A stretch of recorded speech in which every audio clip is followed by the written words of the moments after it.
I'm Tom, and I'm Jenna.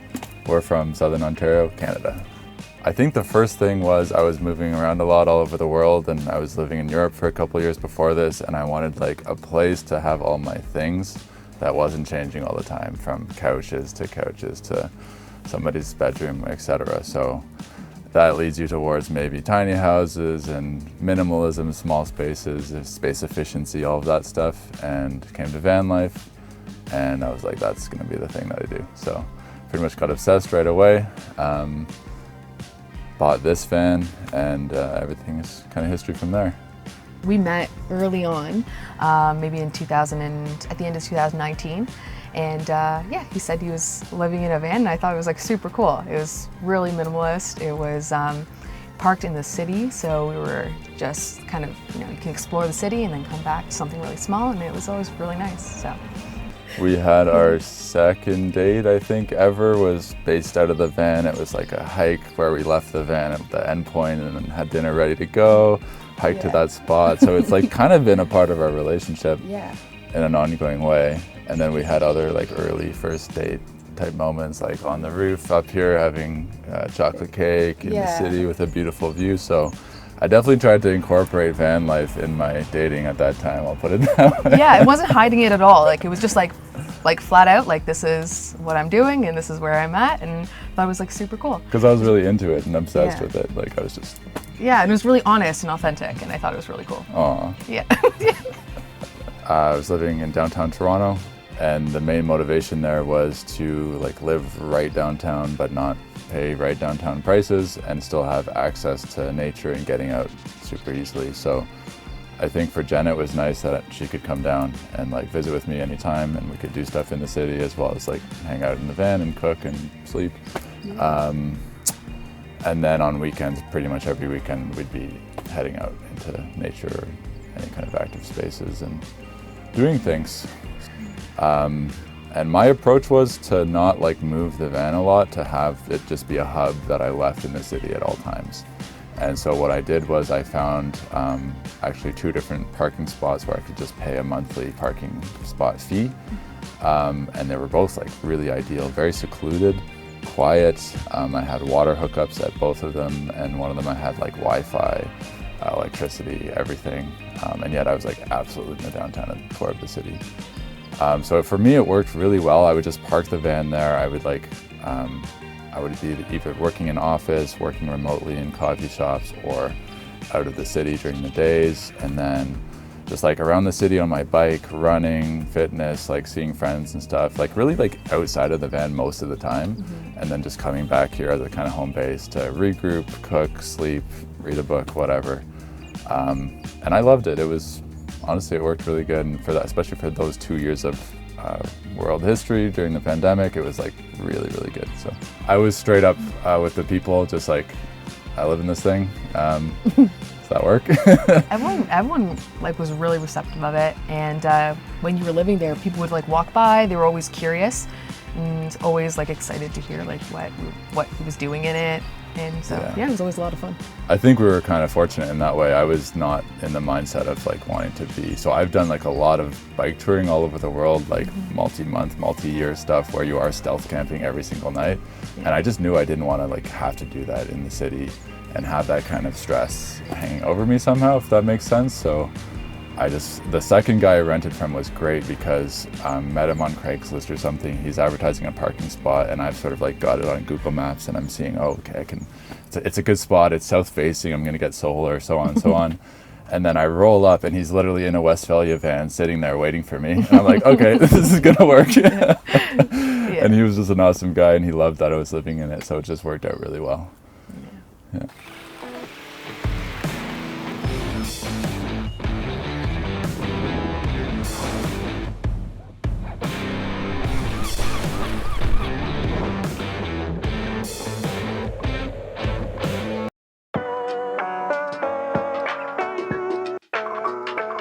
So yeah, welcome to the van. Where to start? Maybe here. I like these IKEA drawer systems just with the little channels that I routed to keep things in place. I think that's one of the ideas that I haven't seen done so much, but I did steal it from a guy in the UK, I forget his name. We got some garbage and recycling down low. I'm sitting on top of the fridge freezer, which pulls up just like that. I think one of the things I saw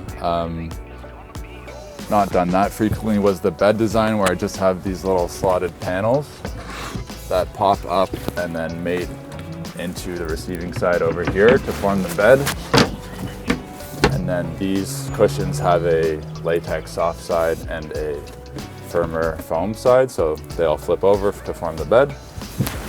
That was, I think, a good solution if you don't want to do the slat design, and for me it worked out well and allowed me to create sort of these slightly more artistic little handle holds, and some of these are false and some of them are just the handles for the drawers. So I saw somebody do everything in foam in terms of like a position for every cup, every plate, etc. And I really like that because it rattles while driving. So that's another thing I'm proud of, is just kind of the organization in here and having little slots for different things. Got the sunroof, which is really nice for stargazing and getting more natural light. I made the perhaps unfortunate choice to tear what I did in the first version out and rebuild in the same van. So originally I had a fixed bed, and for me, I just felt everything needs to have two functions in a space like this. If you're going to do, especially full time, and live in it for a workspace during the day, for road tripping, for planning, I want to have that flexibility to use the whole space. So the fixed bed came out and all this went in. So in the back, we went for a built-in shower. This whole basin does drain.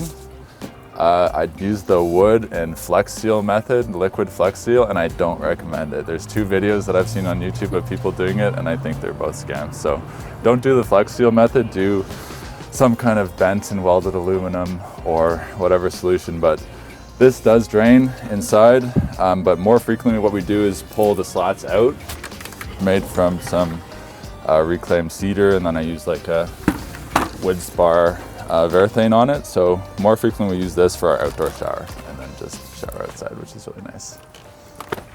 I really enjoy working on diesel vehicles and just keeping them up to date and current and in amazing mechanical function. So I actually really like the maintenance side of things. And T1Ns, for all their weird little quirky gremlin, maybe electrical issues, they're like super fuel efficient, robust, reliable, solid.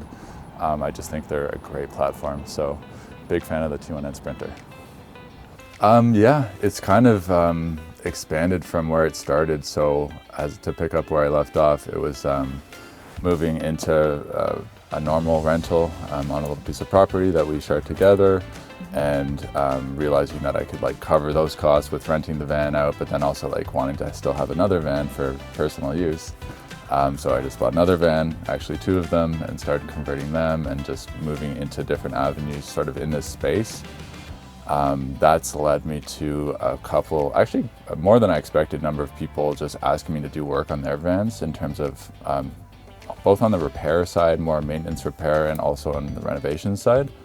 And that's quite cool. I just finished up work for a client that I met through renting the van, and they subsequently bought their own van and sort of wanted me to work on it. So it's led to a bit of a side hustle that way. And in terms of my own, the original genesis of wanting to do travel in a van and design and build creative and interesting little spaces, just building more vans. So for me, it's been really surprisingly rewarding to have people have great experiences in my van. Even though it's a financial transaction, they're renting it from you, but that kind of fades away. And when I have people come back and they're like, wow, we had an amazing experience, and this is where we went, and this is what we did, I'm kind of like, nice, that's awesome. I don't know, I bought this van on Valentine's Day 2019, and it was 4,000 kilometers away, so I bought it sight unseen. I didn't pay for it, but I bought a flight to go essentially pick it up. It was a one-way ticket, so I was pretty committed. And some family friends were there, and they just said go for it, and I did, and worked out. So I would just say go for it. And I would say that it's my first time with this kind of experience. I wasn't into van life before, so even just kind of getting out of my bubble and, you know, experiencing life in a different way has been like really rewarding. And just seeing things from a different perspective. Like we're able to, just being in the van and traveling, you're able to connect with people a lot more. I think it's just like, you know, people just want to, you know, understand what you're doing and why you're doing it, and you're just able to get like a more local perspective, which is really great. And you can, you know, camp pretty much anywhere, so it's really awesome.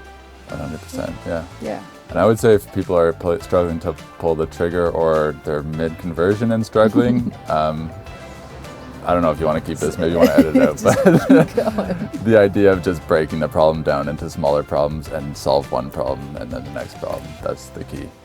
That's what I've learned. Yeah. Yeah.